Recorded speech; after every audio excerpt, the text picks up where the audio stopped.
Em primeiro lugar, boa noite a todos, aqueles que se aventuraram a vir assistir a aula de hoje.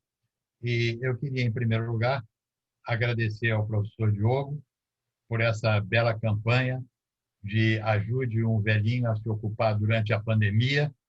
E eu estou aqui exatamente dentro desse espírito. E, em segundo lugar, dizer o seguinte: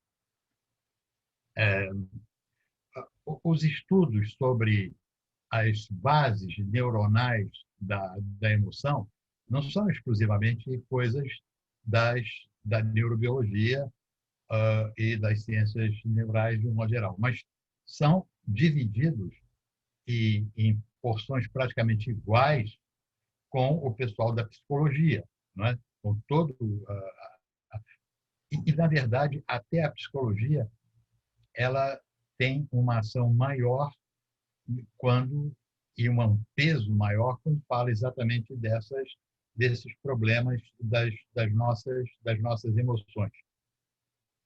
Inclusive, pelo fato de ter uma teoria própria dessas emoções, a psicologia, e uma série de terapias que são aplicadas justamente no controle, nas diversas disciplinas da psicologia. E vocês vão ter a possibilidade eu tenho certeza que, talvez até em diferentes cursos, vocês vão retomar esse assunto das emoções, inclusive estudando as leis de Plashnik, que fez uma série de considerações sobre as emoções, dividindo essas emoções em emoções primárias, emoções secundárias. Aqui eu vou me reservar exclusivamente a parte, digamos assim, as bases neurais, pura e simplesmente as bases neurais, procurando, sem dúvida nenhuma, pular as partes chatas do problema. Se eu conseguir, ótimo. Bom, vamos começar com um pouquinho de história das emoções. Quer dizer, em primeiro lugar, quem falou sobre esse aspecto de história, coisa de emoções, foram exatamente os gregos. Na verdade, a gente tem que convir que, se os gregos não falaram de alguma coisa, não tem a menor importância. Eles falaram de tudo e não iam deixar de falar justamente das emoções. E um dos primeiros que toca nesse problema, não exatamente dentro da linha que a gente vai seguir, mas foi Demócrito, que foi contemporâneo de Hipócrates, no século V a.C. Então, Demócrito ele dividia, de um modo geral, não somente emoções, mas razão, desejo, raiva, ele dividia de acordo com o órgão que ele achava que era a sede disso aí. Então, a cabeça ele colocava a razão. Até aí, tudo bem. Fígado, desejo. Eu não procurei muito, mas eu não entendi muito bem por que ele colocava no fígado o desejo, ainda não descobri exatamente por quê. E o coração, a raiva. E o que, progressivamente, isso veio a se tornar o contrário. O coração, o órgão do amor, e a raiva seria mais até o fígado, porque passou a ser aquele aspecto bilhoso de antigamente. Agora, se o grego disse, provavelmente ele deve ter alguma razão para ter dito isso. Dando um pequeno salto para o século XIX e XX, né, nós podemos dizer o seguinte, né,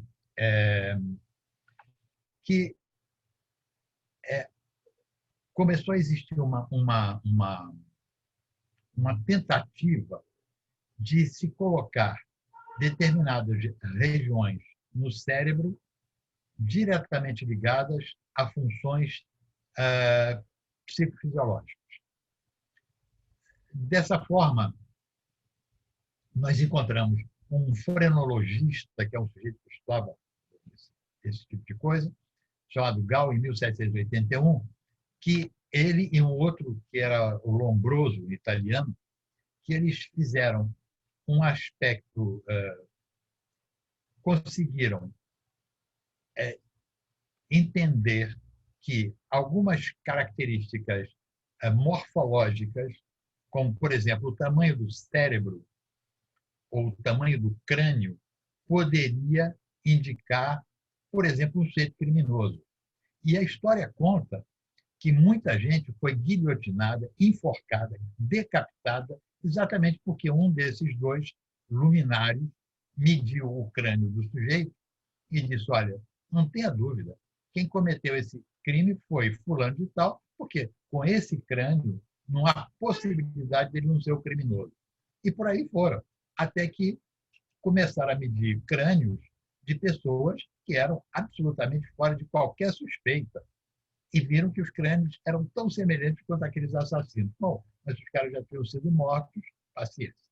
Mas os dois passaram para a história como grandes heróis. Mas vamos ver que tem heróis mais recentes que passaram também por grandes besteiras.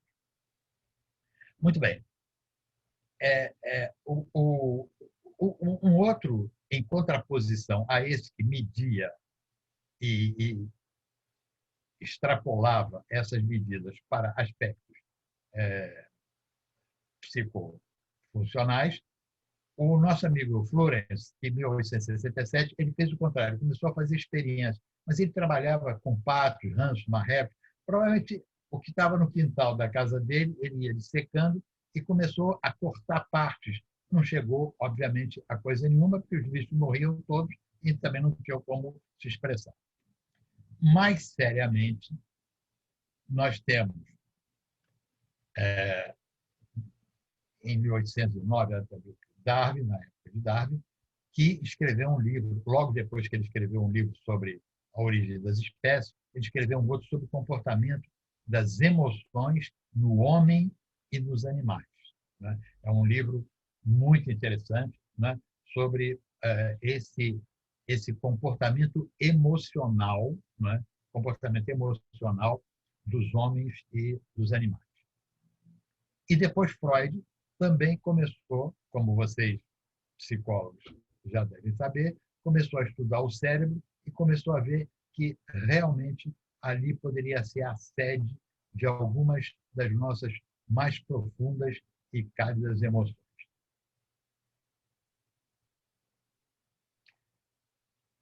Muito bem. Agora, se nós partimos para apreciar o significado das emoções, o que é uma emoção, como ela se comporta, etc., um truque é exatamente pensar nas emoções como uma pessoa que não tem emoção nenhuma.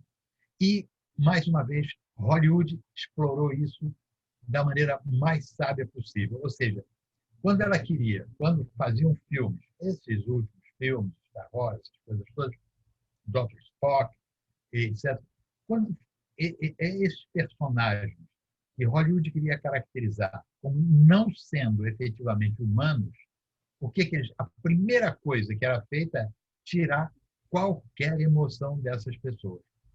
Então, tirou aquela emoção, não precisa dizer que ele não é humano. Ele não é humano, porque o que caracteriza o humano é justamente o fato de ele ter emoções. Por isso é tão importante esse estudo das emoções. Essas emoções, amor, ódio, diferença, alegria, vergonha, inveja, medo, paixões, né? O que é que realmente define esses sentimentos? Seriam, por acaso, sinais, né, que nós observamos no nosso corpo?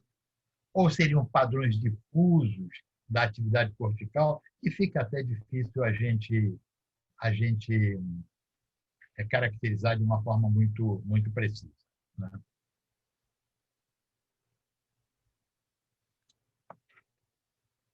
Bom, uma vez posto isso, começaram, então, as teorias sobre a emoção.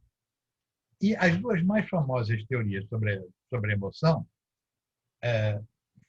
têm uma distância que não é muito grande. A primeira foi de James e Land, são psicólogos e filósofos, né, que disseram o seguinte, resumidamente, ou seja, nós experimentamos emoções em resposta a mudanças fisiológicas do nosso corpo.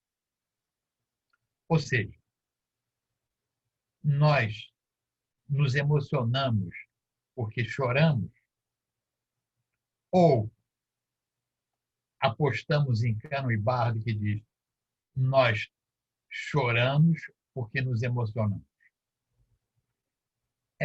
Se a aula fosse presencial, eu ia perguntar para vocês, obviamente, o que vocês acham dessa teoria. Ou uma ou outra. Qual das duas seria a mais conveniente de ser aceita? Ou seja, eu me emociono porque choro ou eu choro porque me emociono? Né? Então, eu acredito que a maioria responderia que eu choro porque eu me emociono. E não foi exatamente isso que foi proposto por James Land. E a gente tem uma tendência a dizer o seguinte: que bobagem, imagine se eu primeiro choro e depois eu me emociono.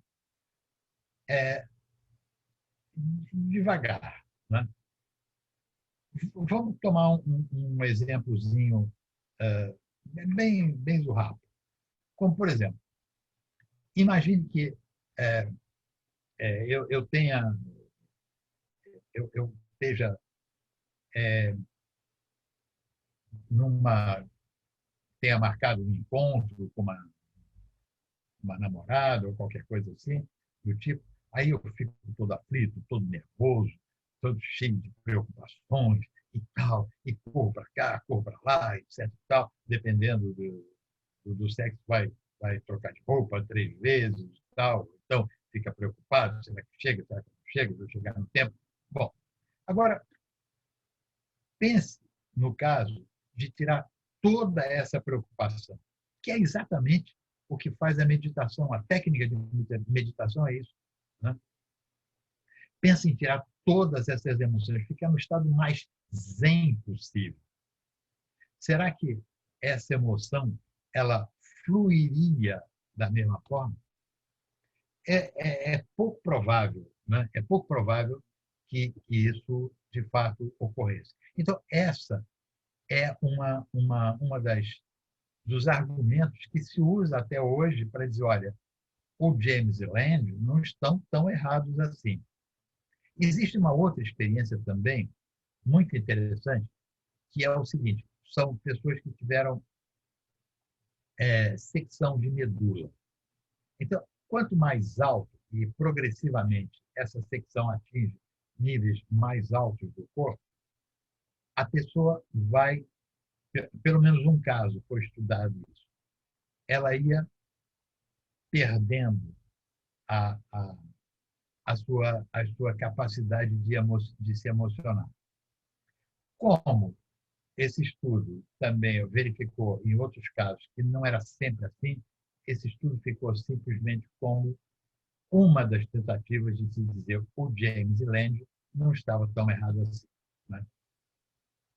É claro que a teoria mais aceita hoje em dia é a de Cannon e Bardo, dizendo que, na verdade, a gente primeiro se emociona, essa emoção leva ao sistema nervoso central, o sistema nervoso central desencadeia uma série de reações, e essas reações então fazem com que a gente chore, tenha uma sudorese ou uma constrição intestinal, dependendo se ele está numa rua sozinho e tal, e um bando de gente com revólver armado em direção dele. Então, a teoria mais aceita hoje em dia é, sem dúvida nenhuma, essa do Cannon e Barr. Independente da teoria, as emoções envolvem 3 aspectos. Primeiro, um sentimento, né? Que pode ser um sentimento positivo ou um sentimento negativo. Você pode ver uma pessoa e dizer, pô, essa pessoa, meu Deus, como eu gosto de fulano, etc. Ou negativo, uma pessoa que ele odeia, olha e tal, e vê que a coisa é assim. Um comportamento, atos motores consequentes da emoção. No exemplo citado que eu acabei de dizer, você na rua, estreita, um bando de gente vindo em direção armada, é claro que ele começa, imediatamente isso vai para o sistema nervoso central, autônomo, e ele desencadeia uma série de reações. E essas reações são esses ajustes fisiológicos que correspondem a, a essas atitudes. Então, o que a gente nota é o seguinte, é que diferentes partes do cérebro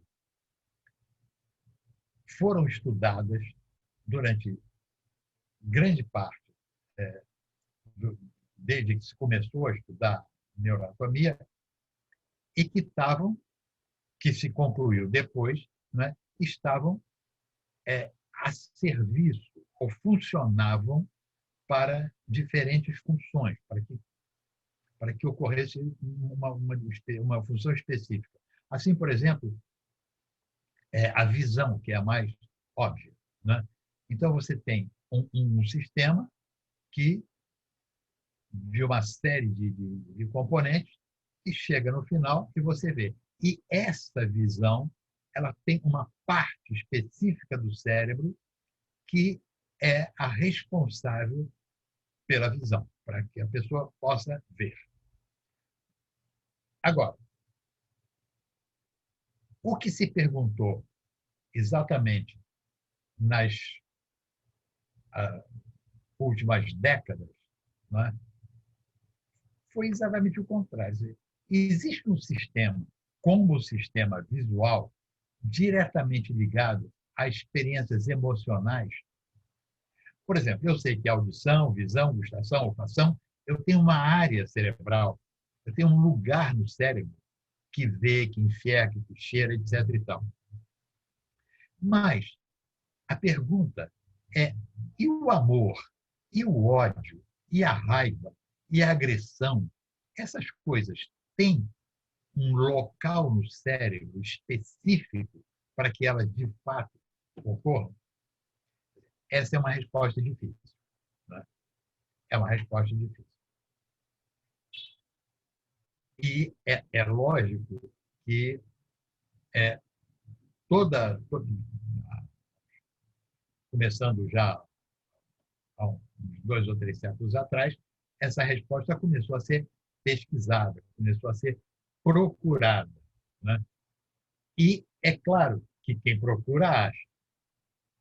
E como eles procuraram, eles acharam, não, nós descobrimos exatamente um lugar onde essas emoções podem ser também. Então, se eu tenho amor, ódio, raiva, é, agressão, eu tenho um negócio, um cérebro chamado sistema límbico que resolve todos esses problemas. Na verdade, não foi bem assim. Quer dizer, um pesquisador hoje dizia, é claro, a gente encontrou sim, encontrou um lugar, mas é tudo. Mas, poxa, pega mal. Um grupo de cientistas de grande renome dizia, é tudo. Essa resposta não é legal. Então, vamos voltar ao sistema límbico, porque pelo menos a gente tem pelo menos uma parte da verdade estaria colocada ali. E ficou, então, o sistema límbico como um local que estaria diretamente relacionado, ou primariamente localizado, às emoções. E é esse sistema límbico que vai nos ocupar um pouquinho aqui, procurando, como eu disse, tirar as partes chatas. Muito bem. Essas estruturas do sistema límbico, o sistema límbico, em primeiro lugar, limbo quer dizer borda, limite. Né? Antigamente, a Igreja Católica ensinava que limbo era o lugar onde iam as criancinhas que não eram batizadas. Depois eles voltaram atrás porque viram que o negócio não ia dar muito pé. Mas, enfim, limbo em latim quer dizer borda, limite. Né? E essas estruturas estão aqui. Eu tenho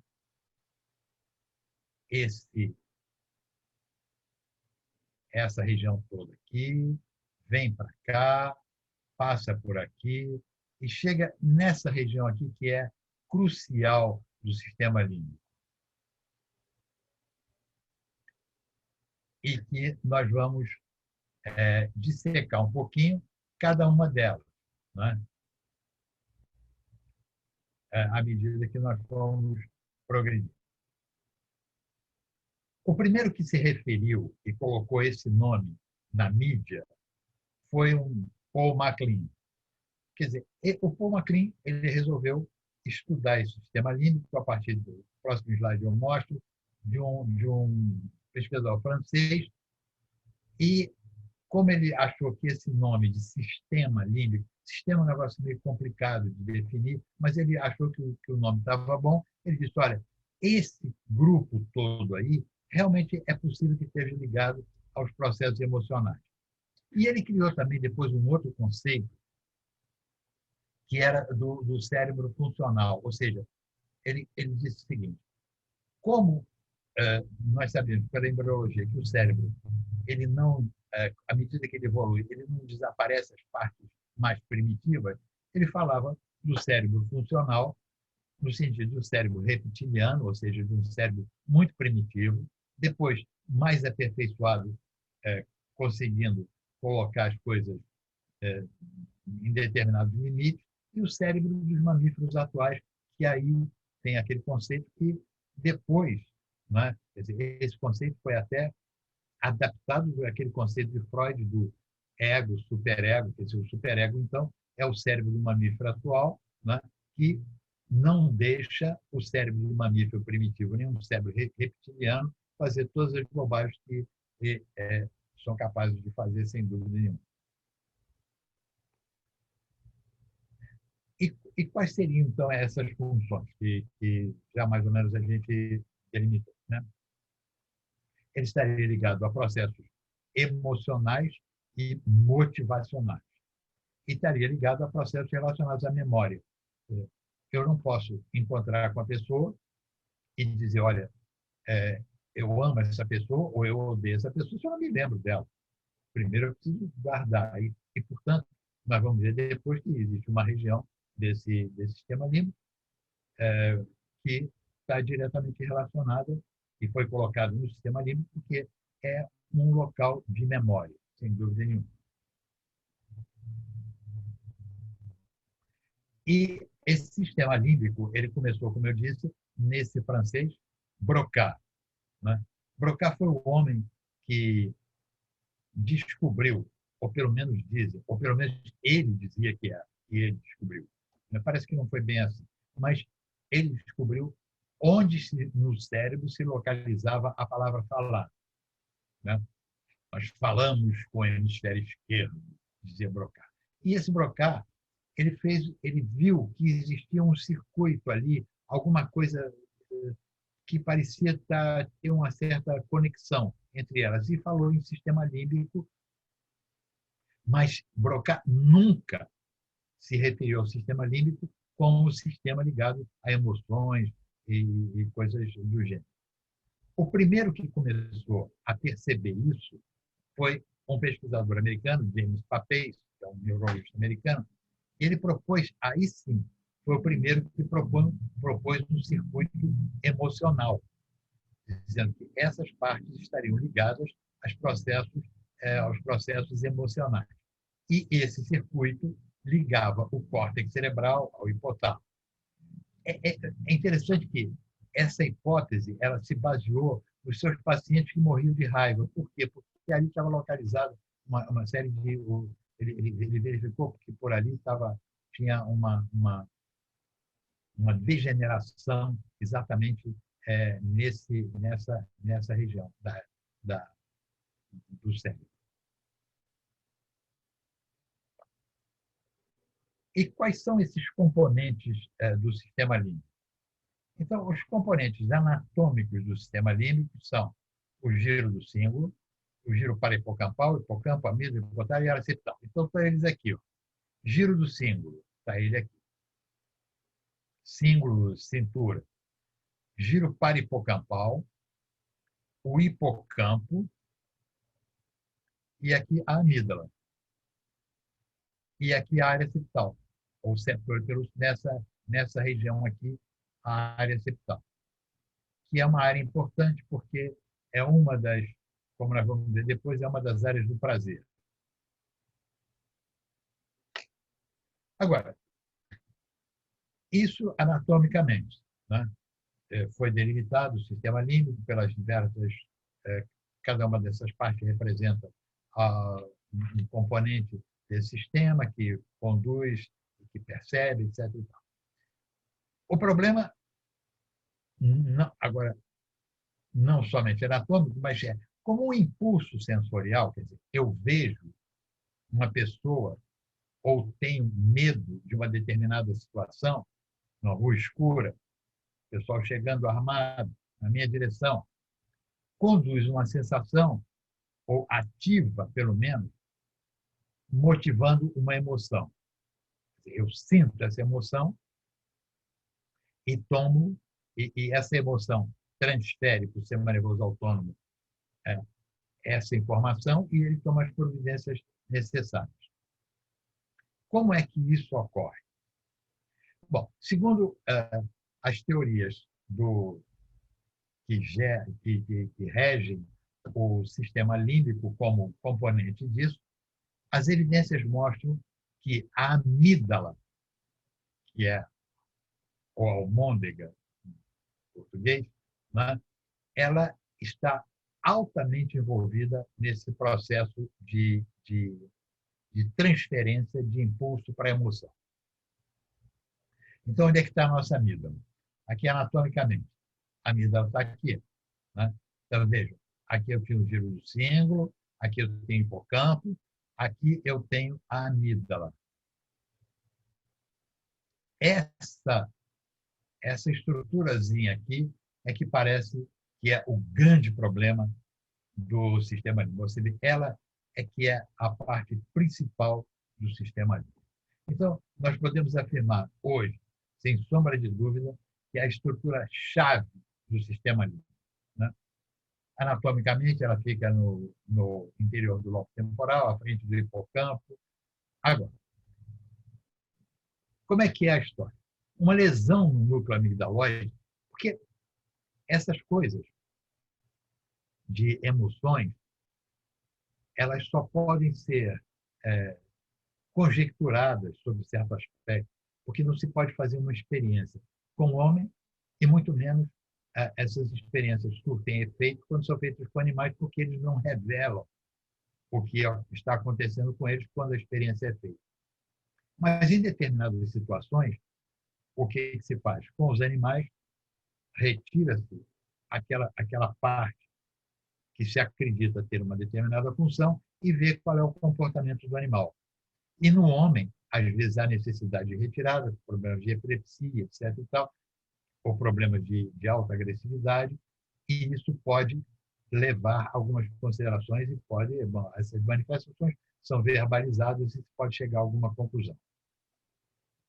Então, a conclusão nessa primeira fase é exatamente isso, que lesões desse núcleo amigdaloide provocam uma dissociação em processos sensoriais e motivacionais. O que significa isso? Quer dizer, eu tenho um processo sensorial que eu vejo uma comida e o motivacional, quer dizer, eu vou lá e como. Né? Essa é a discrepância. O que se observou foi justamente que se a amígdala fosse retirada, havia uma dissociação entre essas duas coisas. E verificou-se que essa retirada também ela atribui um significado emocional a uma experiência cotidiana, ou seja, não somente ver uma pessoa ou apreciar um objeto, ela imprime naquilo, né, uma significância emocional, ou seja, eu estou vendo um quadro, né, que me agrada, eu olho e digo, mas que beleza, que coisa maravilhosa.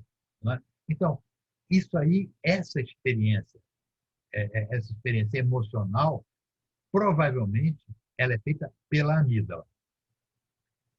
E é claro que vocês entendem logo que essa experiência é vital para a sobrevivência do organismo. Claro, se eu vejo uma pessoa com uma arma na mão, vindo na minha direção e apontar para mim, é óbvio que eu tenho que a primeira coisa é ter medo, né?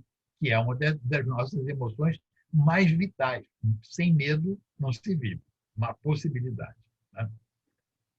E é claro que, imediatamente, esse instinto de sobrevivência ele é transmitido para o sistema nervoso autônomo e esse sistema nervoso autônomo toma as devidas providências.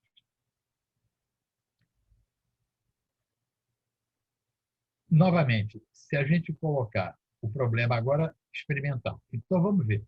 Vamos retirar a amígdala do animal e vamos ver o que acontece. Se realmente eu tirar a amígdala, se ocorre essa dissociação entre processos motivacionais e sensoriais.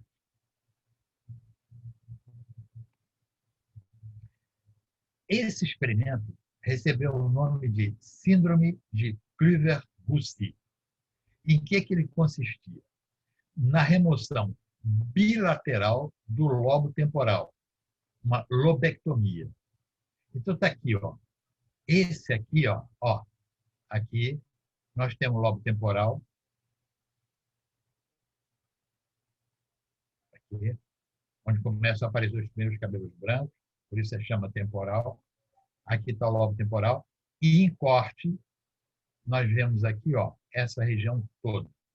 O que esses dois pesquisadores, o Kluver e o Bucy, Henry Kluver e o Bucy, fizeram? Eles pegaram a faca e cortaram tudo isso aqui. Na verdade, eles cortaram a amígdala e muito mais outras coisas, provavelmente o hipocampo também, uma parte do hipocampo, uma parte do córtex também foi lesada. E o que eles notaram? Uma modificação enorme, brutal, no comportamento dos animais. Resumidamente, reduz prática e drasticamente o medo. E um outro efeito é uma agressão brutal à memória. Porque provavelmente ele tirou também a outra parte, que nós vamos dizer depois, que é o hipocampo. Qual foi o resultado desse experimento? Primeiro, uma cegueira psíquica. Desculpe, eu esqueci de dizer, essa experiência, será que eu coloquei ali? Não coloquei, mas foi feita em macacos réis. E essa cegueira psíquica significava o quê? Esses macacos, eles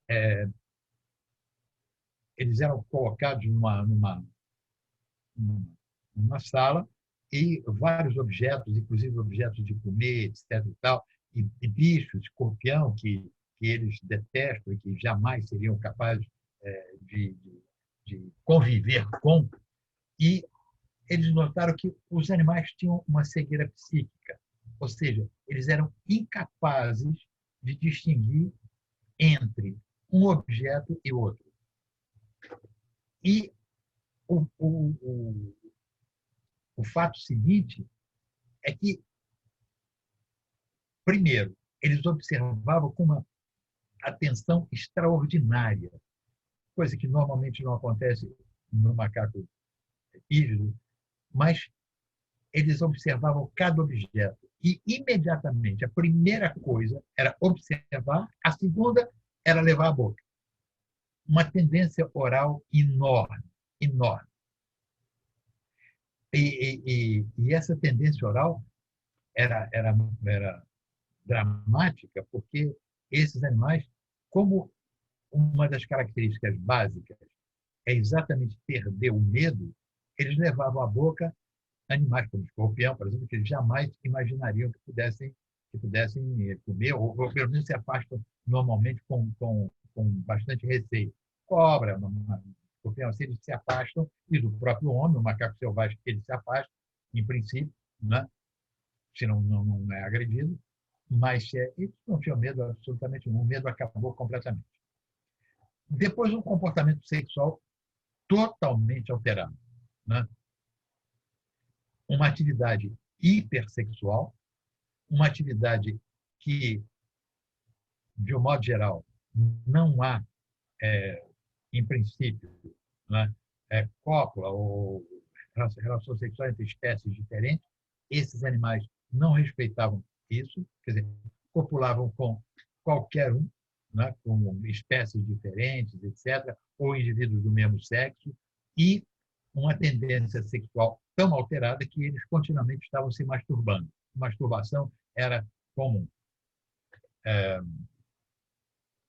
e comportamentos sexuais assim, aberrantes. Aberrantes. Mudanças emocionais drásticas, né? de comportamento de raiva, etc., tal, de ação mesmo completamente modificada. E os dois pesquisadores chamaram isso de hipermetamorfose.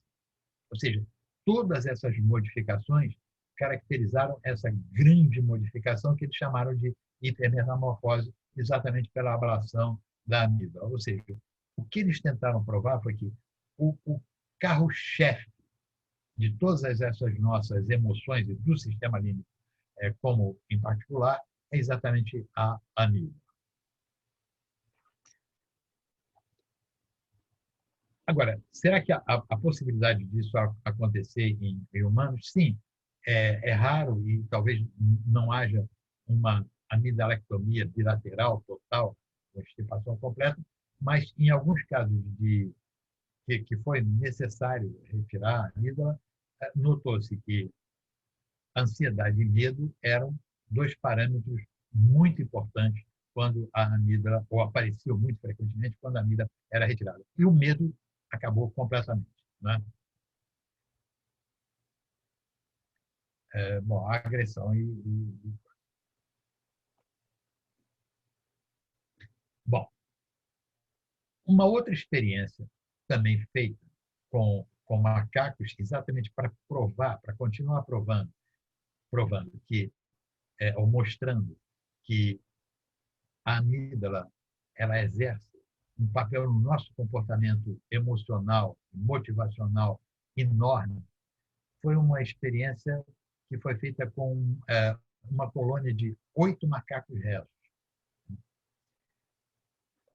Os macacos nessa colônia com os 8, né, estavam ali satisfeitos e contentes, mas eles tinham um chefe, o macaco alfa, que estava por ali. Né?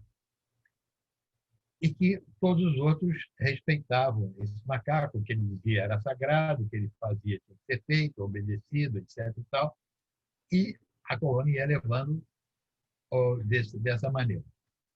Os pesquisadores, então, fizeram o seguinte, pegaram esse macaco, que era o top banana do pedaço, né, e fizeram exatamente o que o Kleber-Bussy fez, ou seja, retirada bilateral da amígdala.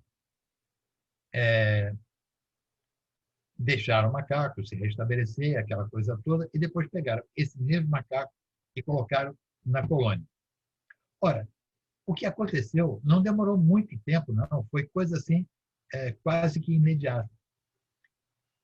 O macaco, que era o segundo na hierarquia, imediatamente assumiu o posto. E assumiu o posto porque ele percebeu que esse macaco, que antes era o alfa, esse macaco não tinha mais como se defender.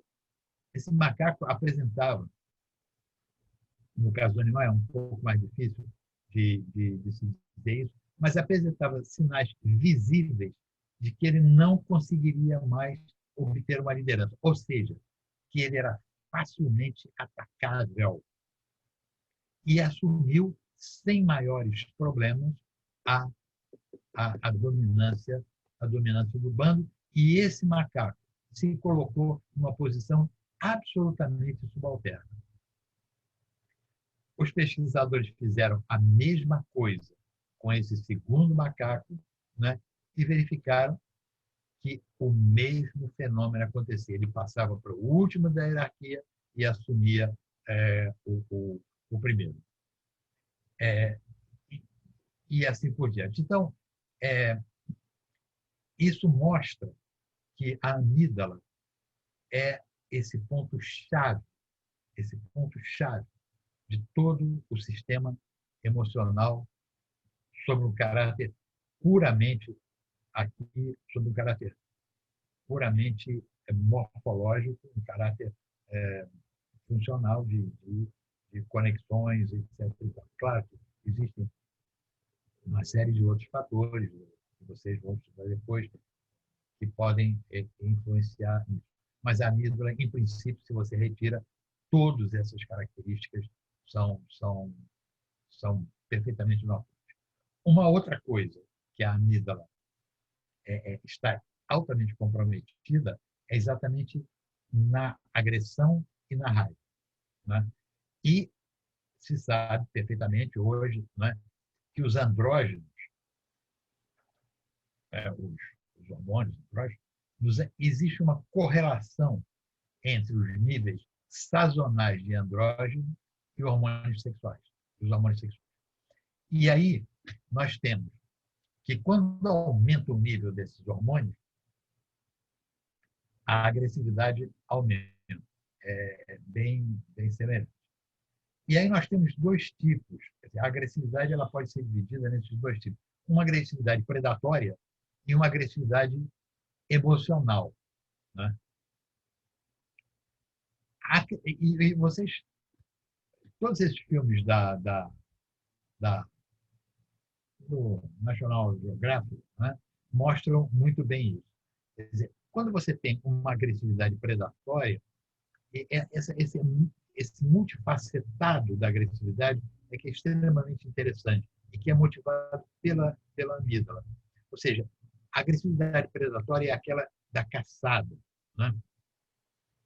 Então, de modo geral, é silenciosa, cada um fica no seu canto ali, tal, devagarzinho, a leoa vai silenciosamente, pata por pata, não faz o menor barulho, etc. E tal, até começar a caçada e durante a caçada também não tem barulho nenhum, é todo mundo em silêncio ali, o comportamento não está na hora de fazer muito barulho, mas realmente é bem silenciosa.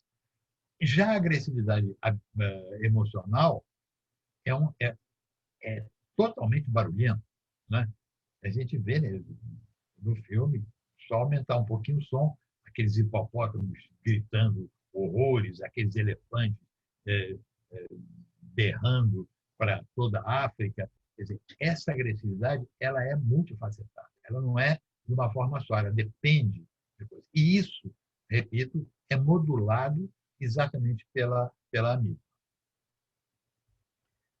Ainda nesse processo de raiva e agressão, existe um outro fator. Quer dizer, e como, depois nós vamos ver, quer dizer, como o nosso córtex reage a esse tipo de coisa. Porque é claro que a amígdala tem conexão com locais de memória, como nós vamos ver em seguida, né? Conexões com essa memória para perceber isso, e tem conexões, finalmente, com o córtex pré-frontal, que é exatamente o que faz com que haja essa ambivalência da agressão. Quer dizer, se o sujeito na rua mata o outro, no dia a dia, ele realmente é um criminoso, é um desgraçado e tal, tem que ser preso, condenado, etc. E tal. Mas, se ele faz a mesma coisa, ele mata na guerra, condecorado, vai ao presidente da República, homenageado, etc. E tal. Então, a primeira conclusão é que a gente é muito esquisito. A segunda conclusão, especificamente com relação ao trabalho, é que a amígdala e o córtex pré-frontal eles são responsáveis por essa modulação, por essa ambivalência no sentido da agressão.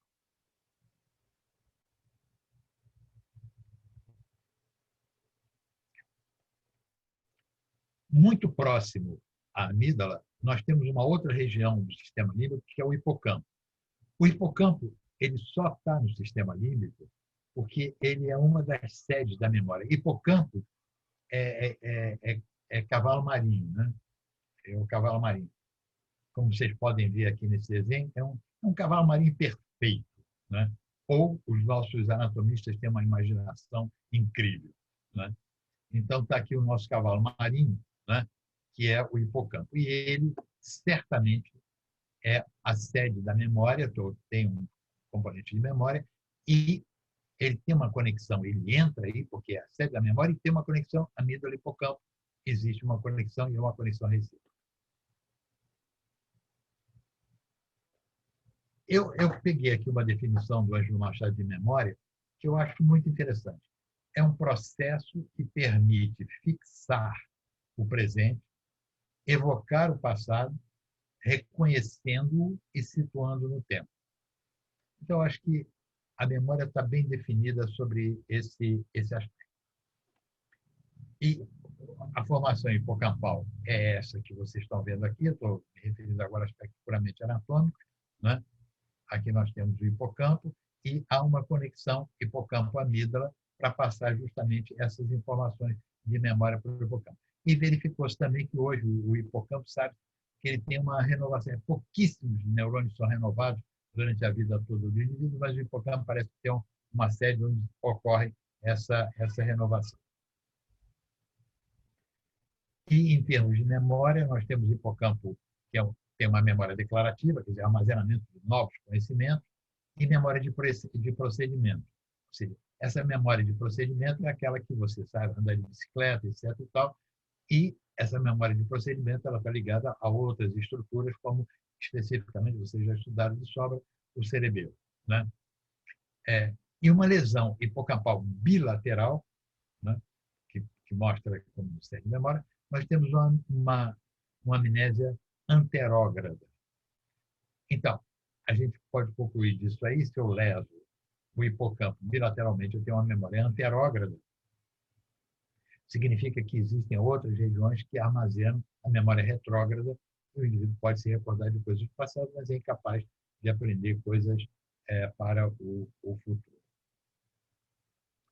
E esse estudo da memória passou a neurobiologia exatamente como com esse paciente que fez uma ressecção bilateral dos polos temporais, né?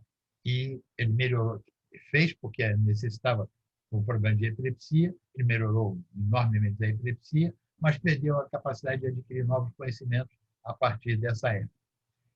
No entanto, né, novas habilidades motoras, vamos supor que ele não soubesse andar de bicicleta, ele ia conseguir andar de bicicleta, porque essa capacidade não foi perturbada. O que mostra que a memória, você tem diferentes locais, além do que você depende de circuitos diferentes.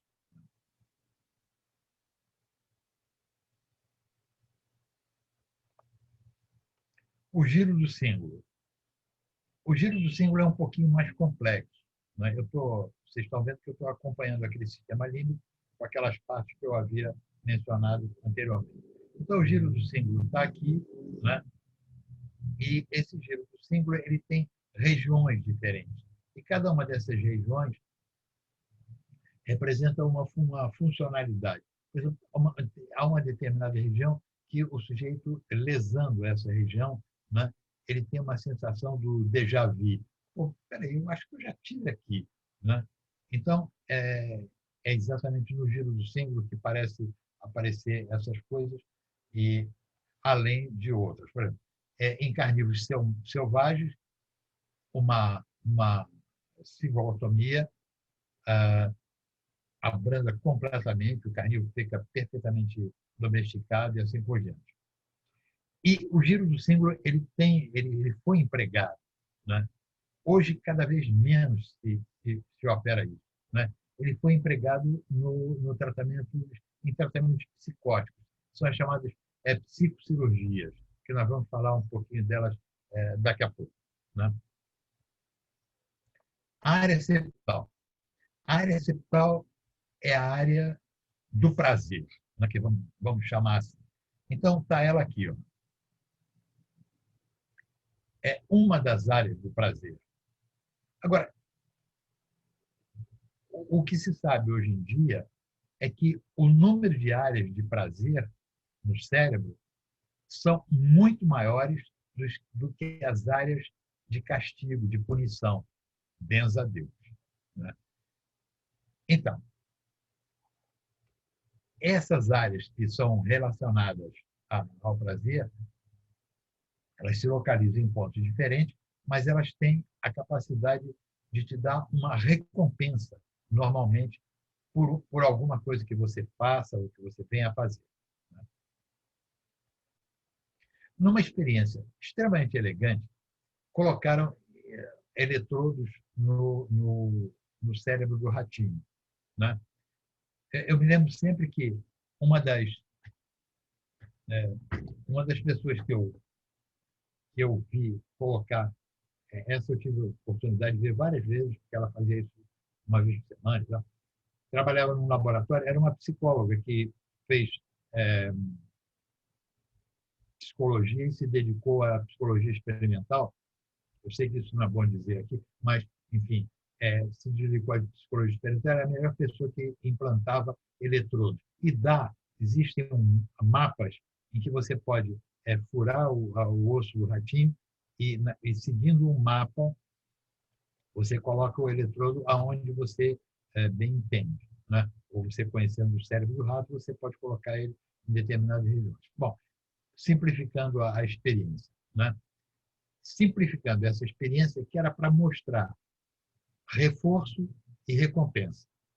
Né? Colocou-se aí, o rato era estimulado, quando ele passava nos cantinhos, ele era estimulado. Até que o pesquisador resolveu colocar um degrauzinho que, por acaso, o rato passou, estimulou, pisou no degrauzinho e sentiu um estímulo. Parece que esse estímulo foi extremamente prazeroso, porque o rato não saía mais daquele degrauzinho ali, ele ficava batendo naquele degrauzinho, inclusive, ele não comia, não bebia e só saía dali por exaustão absoluta, caía. Bom, essa experiência mostrou, entre outras coisas, né, que existem áreas no cérebro que podem ser estimuladas e que fornecem recompensa.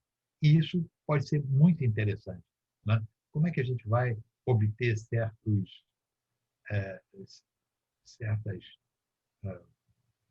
curas de alguma coisa por uma recompensa que você tem? Depois nós falaremos isso imediatamente. Né? Bom, dessa experiência, quais são as perguntas que se pode fazer? Quais são as estruturas que provavelmente estavam sendo estimuladas? Claro, uma estrutura de prazer, provavelmente, inclusive a área septal. A segunda pergunta é mais complicada. Por que o rato estimula repetidamente esse local? Porque a gente não sabe qual é o efeito que ele está sentindo. Ou a gente pode até supor. Será um efeito de prazer que ele está sentindo? Certamente, porque senão ele não ficaria ali. Ninguém é masoquista a esse ponto. Né? E, provavelmente, o rato sentiria a satisfação, uma satisfação do tipo ter recebido comida ou sexo. Mas existe ainda um problema que essa experiência é difícil de resolver. Ou seja, será que, se nós ficarmos com o problema, por exemplo, do sexo, que seria um prazer sexual, será que esse prazer sexual teria chegado ao fim?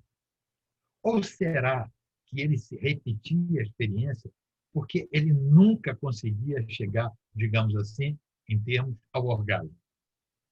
Provavelmente, é, talvez fosse isso. Né? Ele vai tentando, tentando, ele nunca consegue. Por quê? Porque numa outra experiência, né? Quer dizer, opa, porque numa outra experiência, né? Estímulos, né? Na área septal, é, com homo, né? Porque você pode fazer essa experiência quando você faz uma cirurgia para retirada de tumor ou qualquer coisa assim, você pode estimular uma área, se o paciente concorda, você pode estimular a área e perguntar para ele, porque essas cirurgias são feitas com o indivíduo acordado, você pode perguntar para ele o que ele está sentindo. Então, Uma estimulação na área septal de indivíduos que tinham severa narcolepsia, e foram necessárias algumas operações, narcolepsia você cai dormindo de repente, né? Ele relatava que ele estava quase chegando ao orgasmo, mas não conseguia, quando a área septal era estimulada. No segundo caso, de uma severa epilepsia, esse sujeito aqui, no primeiro caso, só para completar, foram implantados 14 eletrodos nele e estimulados para ele dizer o que ele estava sentindo. No segundo foi mais complicado, na epilepsia implantaram 17 eletrodos nesse sujeito. Então, a estimulação da porção medial do tálamo, então vejam, mostrou que uma sensação de recuperar a memória, ou seja, é aquela história de tá na ponta da língua, está quase chegando, mas não consegue. Então, se você estimula essa área da porção lateral medial do tálamo, o camarada vai ficar ali naquele degrauzinho, se fosse o degrauzinho, até ele conseguir, mas ele não consegue nunca, porque essa experiência mostra isso. Então, esse tipo de reforço, ele é muito importante, deve ser muito estudado, porque isso pode ter uma aplicabilidade bastante grande em termos de reforço e recompensa, né? Porque como é que a gente pode? E isso existem mecanismos, né? E eu acho que a psicologia ela deve, eu acredito que existem algumas escolas que promovam subsídios suficientes para fazer esse reforço, né?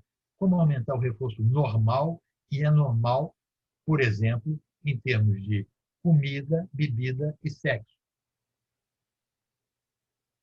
Quer dizer, você tem que, no caso da bebida, que é o mais comum, usar A, né? Então, você tem que ter um reforço qualquer. Você não dá para estimular a área septal para a bebida, mas, de qualquer maneira, existem mecanismos suficientes que você pode fazer ou criar um reforço para que a pessoa possa fazer um controle. Né? Pessoas viciadas em sexo, pessoas viciadas em comida, né? Hoje em dia tem tratamento, esses tratamentos são basicamente tratamentos psicológicos, né? Que surtem efeitos, né? Mas eu estou mostrando só a base neural. Também a via de recompensa do cérebro, no sentido oposto, né? A cocaína parece que utiliza todos esses circuitos límbicos para motivar o sujeito a ser um viciado. Bom, quase para terminar, eu falo 2 segundos aqui, né? Ai, Diogo, por favor, me salve. Só voltar. Acho que é só voltar. Ok. No caso do estranho caso desse Finance Gage. Finance Gage foi um sujeito que era comportadíssimo. Isso aqui é para mostrar que, além do sistema límbico, todas essas nossas emoções, para que elas possam efetivamente ser externadas, que elas possam ser caracterizadas, que elas possam ser visualizadas, a gente tem que chegar ao lobo frontal, que é onde desaguam todas essas coisas. O Phineas Gage era um cara comportadíssimo. Ele trabalhava numa daquelas ferrovias americanas, no começo do século retrasado, para construir aquelas ferrovias. E ele era encarregado de colocar explosivo. Claro que toda hora tem o cara pode ir trabalhando com explosivo, mas era um pai de família exemplar, era um cara inteligente, era um cara que sabia fazer o seu trabalho, incapaz de ofender alguém, uma conduta assim impecável, e a companhia tinha o maior apreço por ele, né?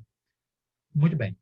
A um dado momento, ele tinha um ferro que era mais ou menos assim. Isso aqui é o crânio do Phineas Gage, esse aqui é o ferro que ele tinha na hora, porque está tudo isso aqui no Museu de Harvard, né? E ele tinha que pegar isso aí, esse ferro, e o que ele fazia era bater na pólvora para achatar bem a pólvora para explodir as pedras para o trilho passar depois. Mas ele ficava com esse cabo na mão para poder justamente colocar o explosivo. Numa hora ele se distraiu e bateu numa pedra que estava do lado, teve uma fagulha, a fagulha pegou na pólvora, e passou este pedaço de ferro aqui, atravessou o crânio do Phineas Gage, lesando lobo temporal, o lobo frontal direito e esquerdo. Milagres acontecem. Sabe quanto tempo o Phineas Gage viveu? Mais 12 anos. 12 anos. Bom, claro que ele quase teve uma leucemia, quase morreu, etc. Mas se recuperou, continuou, voltou a trabalhar, foi para o Chile, ainda para trabalhar no Chile, porque isso aqui não tem nada a ver com o nosso assunto, mas é só para dizer o seguinte: ele foi se tornando uma pessoa absolutamente insuportável. Aquela figura maravilhosa, tranquila, que todo mundo gostava, que todo mundo fazia questão de ter como amizade, pouco a pouco se tornou um sujeito insuportável, um sujeito que dizia desaforo para todo mundo, que era incapaz de conviver socialmente de uma maneira razoável com os seus colegas, com os seus parceiros de trabalho, etc. Então, isso significa, para chegar ao nosso final, que todas essas emoções elas passam por essas estruturas todas que nós acabamos de ver e terminam desembocando no lobo frontal, que é exatamente onde a gente externa essas nossas emoções. E, finalmente, né, as chamadas psicocirurgias. Graças a Deus, né, isso praticamente não existe. E isso que eu estou mostrando aqui, essa figura, né, que eu estou mostrando aqui, esse estilete que passa por ele, onde vocês estão vendo aqui por dentro do olho, e chega ao lobo frontal e raspa essa parte do lobo frontal, né, isso realmente não existe. Mas, meus amigos, vocês podem estar certos, isso aqui deu o prêmio Nobel a uma pessoa. Isso que é uma calamidade. Isso que é a coisa mais absurda que se possa fazer. Isso que é uma maior mutilação que se possa fazer uma pessoa. Retirar a córtex cerebral do lobo frontal. Isso foi muito bem mostrado naquele filme, Um Estranho no Ninho, que eu sei que, de vez em quando, o professor de psicologia passa esse filme, né? Exatamente, o sujeito prefere ver o outro morrer a ser submetido a uma cirurgia como essa. Isso deu prêmio Nobel. Isso foi moda. Quantas pessoas... Essa moda foi depois da Segunda Guerra. De 45 para frente, dezenas, centenas, milhares de pessoas, milhares eu acho que estou exagerando um pouco, forçando a barra, mas centenas e centenas de pessoas foram lobotomizadas exatamente por esse método, que é uma barbaridade. Isso acabou. Há 3 anos atrás, eu assisti uma palestra na Academia Nacional de Medicina, em que o sujeito falava, sim, bom, lobotomia não tem, então o que vai fazer? Para psicóticos graves, né? O que você vai fazer? Choque elétrico. Eu também confesso que fiquei horrorizado, né? Porque, na verdade, quando você dá um choque elétrico, na verdade você não de uma forma tão dramática como essa, né? Mas de uma forma mais tranquila, você acaba matando neurônios. Bom, foi o que eu pensei. Mas o conferencista, na verdade, ele disse que ele elogiou o método, disse que não tinha o menor problema, mas depois, por uma pessoa que era muito ligada a ele e a mim, eu disse, olha, eu gostaria até de saber, não perguntei na hora, mas qual é a proporção desses choques elétricos que matam uma população neuronal extremamente grave? o que esse sujeito que é um especialista, é um bambambam, e ele acha e isso parece que ele citou uns 2 ou 3 trabalhos que comprovam isso. Dependendo da maneira como você faz e da consciência que você tem do que você está fazendo, do choque que você vai dar, parece que o desgaste é mínimo. Então, o que se faz hoje em dia para esse tipo de contenção dessas coisas todas que podem ocorrer com lesões graves em algumas parcelas, em algumas porções do sistema límbico, é exatamente o choque elétrico, que está voltando. Ele, o que foi dito na palestra foi o seguinte: há 40, 50 anos atrás, quando se utilizava descarga elétrica para contenção de pacientes graves, né, esse choque era absolutamente absurdo. E o que se fez, e aí sim, você tinha uma morte neuronal apreciável e era quase como uma lobotomia. Claro, não chegava ao ponto da lobotomia para frontal, né? Mas você tinha uma perda de neurônios bastante grande. Parece que hoje a coisa está bem controlada, você tem aparelhos que foram construídos especificamente para esse tipo de coisa, né? E esse choque diminui a agressividade, diminui o comportamento anômalo desses pacientes, com um mínimo de lesão, que ele disse que não afeta absolutamente nada. Então, o que se está vendo, e para terminar, é exatamente isso, ou seja, uma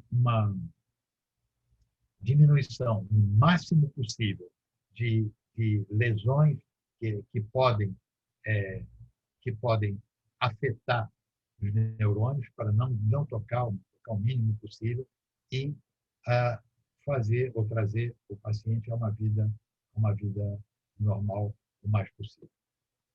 Agradeço a paciência de ter assistido até agora e era o que eu tinha para dizer a vocês. Uma boa noite a todos. Muito obrigado.